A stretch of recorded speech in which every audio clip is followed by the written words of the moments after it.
Pernah ngerasa hidup tuh kayak muter-muter aja di tempat yang sama? Bangun pagi, kerja atau kuliah, scroll medsos, makan, tidur, besok ngulang lagi. Dan entah kenapa, semua terasa hambar, kayak nasi tanpa lauk atau hidup tanpa wifi. Tenang, kamu enggak sendirian. Banyak orang termasuk saya pernah atau sedang ada di fase itu. Fase di mana hidup terasa mandek, stuck, enggak maju-maju. Dan kalau kamu lagi ada di titik itu, coba tarik napas sebentar. Dengerin 3 hal ini baik-baik. Pertama, hidup itu bukan lomba lari cepat, tapi maraton. Kita sering banget ngebandingin diri sama orang lain.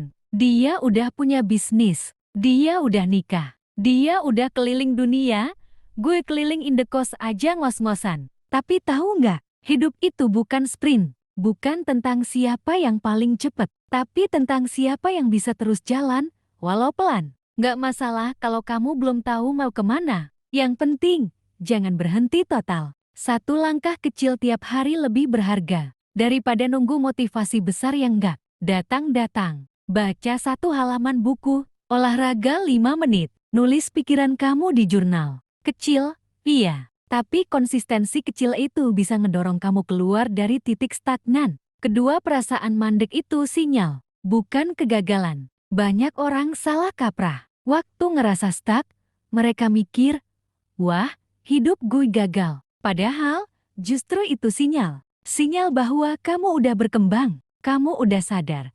Ada yang perlu diubah, ada yang kurang sreg, dan itu bagus. Kadang, kamu nggak tersesat. Kamu cuma ada di jalan yang bukan buat kamu. Dan untuk nemu jalan yang cocok, kamu harus berani nyoba. Coba hal baru, belajar hal yang sebelumnya kamu anggap nggak bisa. Atau berani bilang, oke, aku butuh ganti arah. Jangan tunggu sampai siap banget, karena siap itu mitos. Yang ada, kamu bergerak dulu, baru ngerti arahmu sendiri. Ketiga, kamu nggak harus jalan sendiri. Kadang yang bikin hidup terasa mandek bukan karena kamu nggak tahu arah, tapi karena kamu merasa sendirian. Dan ini penting, kamu nggak harus kuat sendirian. Cerita ke teman, konsultasi ke mentor, curhat ke orang yang bisa dipercaya, atau sekadar dengerin podcast orang lain yang pernah ngerasain hal sama. Itu semua bisa jadi bahan bakar. Kadang yang kamu butuhin bukan jawaban,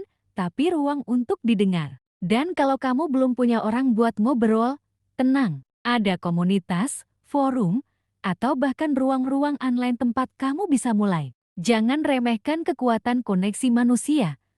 Bahkan dari hal kecil, hidup mandek bukan akhir, itu cuma jeda. Dan jeda itu bisa jadi ruang kamu untuk melihat ulang peta perjalanan. Ingat, kamu boleh pelan, kamu boleh bingung, tapi jangan berhenti sepenuhnya. Ambil 1 langkah kecil hari ini. Coba 1 hal baru minggu ini. Ajak ngobrol 1 orang bulan ini. Dan lihat, pelan-pelan, hidupmu mulai bergerak lagi. Hidup itu bukan tentang cepat-cepat sampai, tapi tentang terus berjalan dan menikmatinya, 1 langkah dalam 1 waktu.